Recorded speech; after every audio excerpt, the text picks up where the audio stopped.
Welcome into the Alabama Football Report. I am Tom Downey, and we are 179 subs away from 6,000 new subscribers this calendar year. Thank you all so much. Let's keep the train rolling. If you haven't already, hit that sub button for me right now. We have a transfer portal update, and it's on a kicker. How about them apples? Producer Chris's biggest enemy is now maybe his best friend. Pete Nakos over at On3 reports that Alabama is the favorite to land Miami of Ohio kicker Graham Nicholson, who, of course, won the Lou Groza Award this past year over Will Reichard as the nation's top kicker. Now, entering the spring, it was thought to be a three-man battle between Reid Schiback, Conor Talty, and Upton Bellenfant, which I'll be nice. I think Upton's a bad name for your kid, but hey, so be it. Also, it's kickers. I don't treat them as people very often, so I'll be meaner than I normally am here.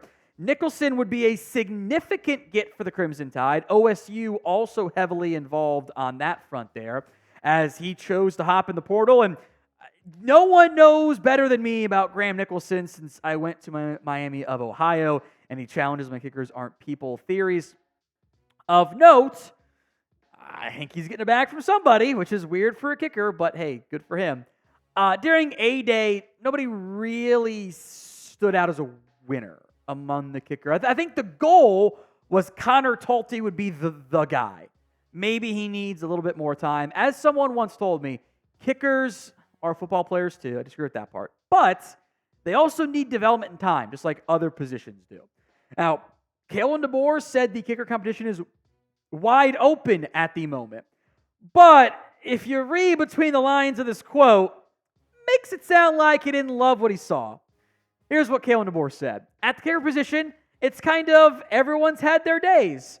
Both doing really well, and they've been pretty consistent for the most part. But they're all just keeping their head down, literally like they need to, and doing a good job there. It's really an open competition there for a lot of guys to take advantage of. That does not sound like someone, like you could have said, we think we got two great kickers. It's everyone's had their days. Probably means good and bad, right? So kicking is very much a mental angle, and you got to have confidence in your abilities. So what is your confidence level in the kicking game? Scale it for me from 1 to 10. 1 on the low end, 10 on the high end. It's the pin comment, by the way, of today's video. The ad comes here on YouTube. Take advantage of it. Head down there and let me know. Graham Nicholson did beat out Will Reichard for the Lou Groza Award, given the nation's top kicker. Big jump in his play this past year. Now, he did still miss 2 extra points. Those are red flags. But he also pretty consistently delivered in clutch moments for Miami, a bunch of close games involved there. And 96.4% on his field goals. One of his misses came very late in the season. This was really good production for a kicker out of Nicholson. My biggest concern is there haven't been that many 50-plus yard tries. Now, the way Miami runs their offense didn't have a lot of those in the first place, but that is something to at least keep an eye out for and consider, hey, how strong really is that leg? But if you're getting the Lou Groza Award winner, you're probably getting a better than a lot of other kickers out there. You're probably getting a top 10, top 5 guy, right? I think that's a good thing in the end for Alabama.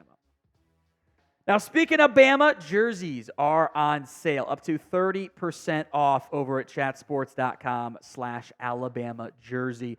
We'll put that link in both the comment section and the description of today's show. They are customizable, so you can pick a player, past or present, or maybe future, if you want to get one of those jerseys, or maybe you want to get it for your kid and put his last name on there. I'm sure that, or her last name on there would be very, very much appreciated, I'm sure. Go to chatsports.com/Alabama jersey. Again, the link will be in the comment section and the description of today's show. More transfer portal buzz. Greedy Vance Jr., the Florida State corner, has gotten 13 offers since he has entered the transfer portal, including, but not limited to, the Alabama Crimson Tide. So they are very much involved, interested in the mix for Greedy Vance, who we've spoken about previously and for good reason. The scholarship offers here: Alabama, Missouri, Miami, Vanderbilt, Georgia Tech, Duke, USC, Memphis, one of these is not like the other, Arkansas, Kentucky, Tulane, Virginia Tech, and Houston. Okay, so 2.5 of them. Maybe we'll round up and count Vanderbilt as not being like the other ones either. But some big-name programs involved there.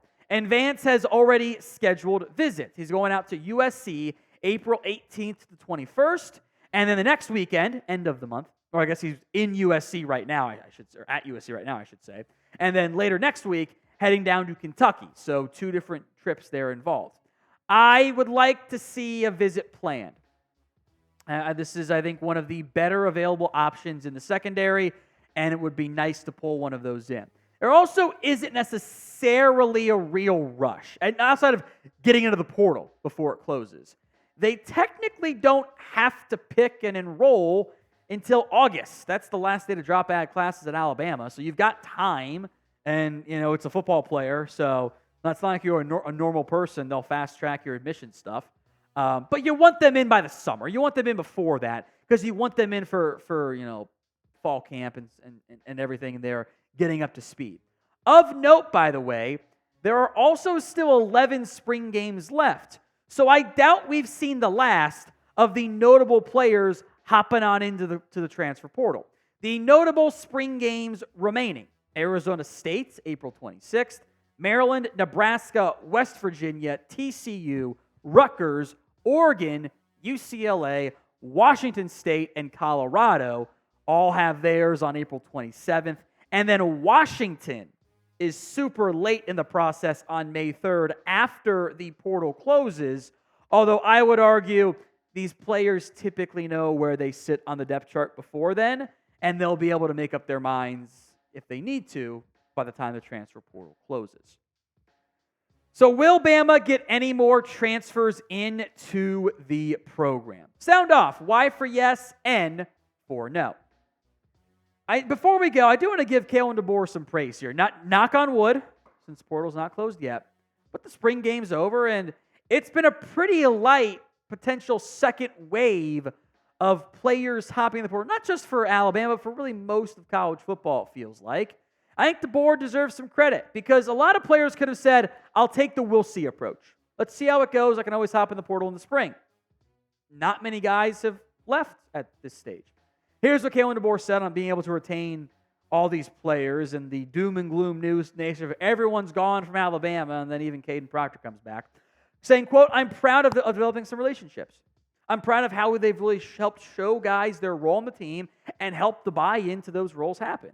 There's almost 130 guys on our team, being with them individually, one-on-one, every single one of them, and those are important meetings that are happening right now. Of notes, Bama's lost 3 walk-ons so far. Oh no, it doesn't matter. It's a walk-on. Not to be mean, but come on.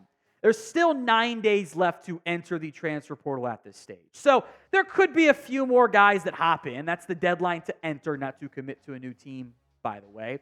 One to monitor certainly is Tony Mitchell. He did not play on A-Day. There has been and had been speculation on the portal for him previously. Mitchell has already shut that down, so maybe there's not much to actually be concerned about there, but it is at least worth monitoring, and we will keep you guys covered as well.